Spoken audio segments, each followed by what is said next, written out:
तो स्टूडेंट्स, आज मैं आपको थोड़ा सा रिलैक्स करवाने आई हूँ। हाँ जी, आज हम कोई पढ़ाई नहीं कर रहे हैं। आज मैं आपको एक स्टोरी सुनाने जा रही हूँ, तो प्लीज आप मेरी स्टोरी को ध्यान से सुनेंगे। हम बाद में देखेंगे कि इस स्टोरी से हमें क्या सीख मिलती है। तो स्टूडेंट्स, जो मैं आपको स्टोरी सुना रही हूँ, ये स्टोरी महाभारत काल की है।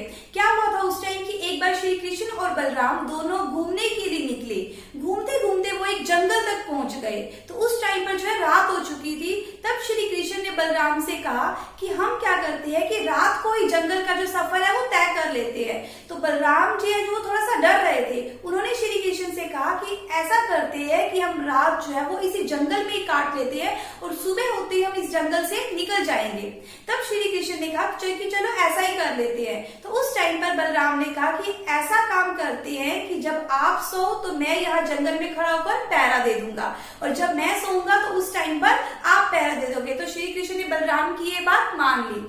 सबसे पहले जो है श्री कृष्ण सो गए और बलराम जो है वो पहरा देने लगा। जैसे ही बलराम ने पहरा देना शुरू किया तो उस टाइम पर वहां पर एक भयानक ही राक्षस आ गया। तो उस राक्षस को देखते ही एकदम से बलराम पहले तो डर गया। तो जब वो डरा तो राक्षस ने देख लिया कि ये क्या है, ये डर रहा है। तो राक्षस जो है वो जोर से चिल्लाया। उसके चिल्लाते ही वो बलराम और भी क्या हुआ, डर गया थोड़ा सा। तो उस टाइम पे जैसे ही वो डरा, जो बलराम का आकार था वो थोड़ा सा छोटा हो गया। वो अपने आकार से और भी क्या हो गया, मतलब कम हो गया। जैसे ही बलराम का आकार कम हुआ तो उस टाइम पर वो जो राक्षस था वो आगे बढ़ा और उसका आकार क्या हो गया, बड़ा हो गया। वो राक्षस जो है फिर से चिल्लाया। उसके चिल्लाते ही बलराम फिर से डर गया। जैसे ही डरा उसका आकार पहले से भी क्या हो गया, छोटा हो गया, मतलब कम हो गया। बलराम का आकार कम होते ही वो राक्षस आगे बढ़ा और उसका आकार जो है और भी बड़ा हो गया। तो ऐसे करते 4-5 बार हो गए। तो मतलब जैसे ही बलराम का आकार छोटा हो रहा था तो उस राक्षस का जो आकार है वो बढ़ता ही जा रहा था। तो क्या हुआ, लास्ट में जो राक्षस था उसका आकार इतना बढ़ गया कि जो बलराम था वो उसे देखकर ही क्या हो गया, मूर्छित हो गया। वहीं पर ही मूर्छित हो गया। लेकिन मूर्छित होने से पहले बलराम ने श्री कृष्ण को चिल्लाकर एक बार आवाज दी थी। तो उसकी आवाज सुनते ही, तो बलराम की आवाज सुनते ही श्री कृष्ण जी उठ गए। इतने में राक्षस जो है वो भाग गया। श्री कृष्ण जी जब उठे तो उन्होंने देखा कि जो बलराम है वो मूर्छित हुए पड़े थे। बट श्री कृष्ण ने सोचा कि क्या पता बलराम पहरा देते देते थक गए हो, इसलिए वो सो गए। तो श्री कृष्ण ने पहरा देना स्टार्ट कर दिया। तो जब श्री कृष्ण जी ने पहरा देना स्टार्ट किया तो फिर से वो राक्षस जो है वो फिर से आ गया। तो जैसे ही राक्षस आगे बढ़ा वो चिल्लाया, लेकिन श्री कृष्ण जी आपको पता ही है वो नहीं डरते थे। तो वो नहीं डरे बिल्कुल भी। तो जैसे ही वो नहीं डरे तो जो राक्षस था वो फिर से चिल्लाया। तो जब वो चिल्लाया तो श्री कृष्ण जी ने कहा, अरे राक्षस तुम क्यों चिल्ला रहे हो। तो ये सुनते ही जो राक्षस है उसका आकार जो है वो क्या हो गया, कम हो गया, क्योंकि उसने देखा कि श्री कृष्ण जी उससे नहीं डरे हैं। तो उस राक्षस का जैसे ही आकार कम हुआ, श्री कृष्ण जी का जो आकार है वो बढ़ गया।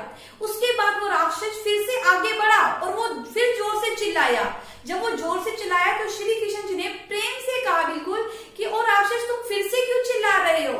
तो जैसे ही उन्होंने ये बोला, श्री कृष्ण जी का आकार जो है वो बढ़ गया और उनका आकार बढ़ते ही उस राक्षस का जो आकार है वो और भी घट गया।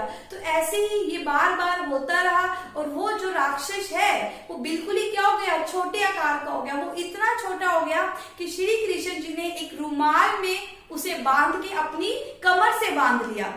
तो उसके बाद श्री कृष्ण जी भी सो गए।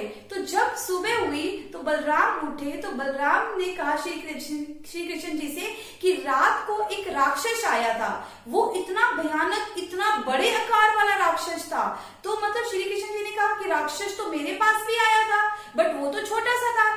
बलराम जी बोले कि नहीं, जो मेरे पास राक्षस आया था वो तो बहुत बड़ा था। तो श्री कृष्ण जी ने अपने कमर पे जो रुमाल बांधा था उसमें से उन्होंने क्या किया, उस राक्षस को निकाला। तो वो बिल्कुल छोटे आकार का था। तो उन्होंने वो बलराम जी को दिखाया कि क्या ये वही राक्षस है जो तुम्हारे पास भी आया था। वो बोला कि हाँ जी, ये तो यही राक्षस है, लेकिन ये इतने छोटे आकार का नहीं था, मेरे पास तो बहुत बड़ा राक्षस आया था। तो श्री कृष्ण जी ने बोला कि ये राक्षस वही है जो तुम्हारे पास आया था और मेरे पास भी आया था। इसके आकार में कोई फर्क नहीं था, वो तो क्या था, हमारी सोच का फर्क था। किसका था, हमारी देखने की शक्ति का फर्क था।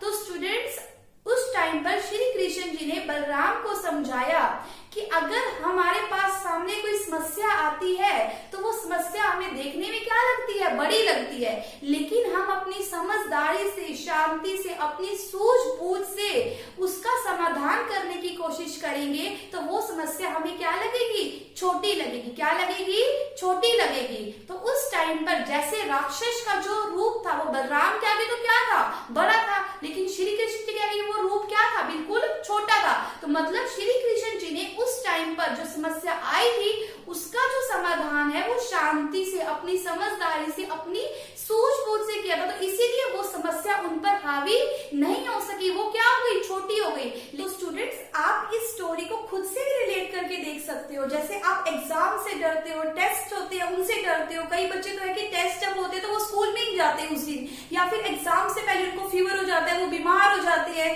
तो ऐसी समस्याओं का सामना जो है वो हर स्टूडेंट करता है। तो जैसे आपको कई बार कि आपको कोई चैप्टर वो डिफिकल्ट लगता है तो आप उसे करने की भी कोशिश नहीं करते हो। कोई मैथ्स है, साइंस है, ऐसे सब्जेक्ट्स आपको डिफिकल्ट लगते हैं तो आपको मतलब आपके मन में एक ये चीज बन जाती है कि हाँ ये चीज तो मुझे आती है, ये सब्जेक्ट तो मेरे लिए क्या है, डिफिकल्ट है। बट ऐसा नहीं है, आप उस चीज को खुद पे क्या कर रहे हो, हावी कर रहे हो, उसको खुद ही क्या बना रहे हो, डिफिकल्ट बना रहे हो। अगर कोई क्वेश्चन ऐसा है कि मतलब वो ज्यादा लॉन्ग क्वेश्चन है तो आप क्या कहोगे, ये तो इतना बड़ा क्वेश्चन है, ये तो मुझसे हो ही नहीं पाएगा। लेकिन अगर आप उस क्वेश्चन को एक बार पढ़ो, उसको समझो, या फिर उसको पार्ट्स में उसको डिवाइड करो, उसके बाद फिर करो, तो वो आपको इजिली क्या हो जाएगा, समझ आ जाएगा, लर्न हो जाएगा। तो स्टूडेंट्स, आप इस स्टोरी को अपने किसी भी वे में, मतलब अपनी लाइफ के साथ रिलेट करके देख सकते हो, अपनी स्टडी के साथ रिलेट कर सकते हो कि आप अपनी प्रॉब्लम्स को कैसे खुद पर हावी होने देते हो। बट आपको क्या करना है कि उस प्रॉब्लम पर खुद ही हावी हो जाना है ताकि वो प्रॉब्लम आपके आगे क्या हो जाए,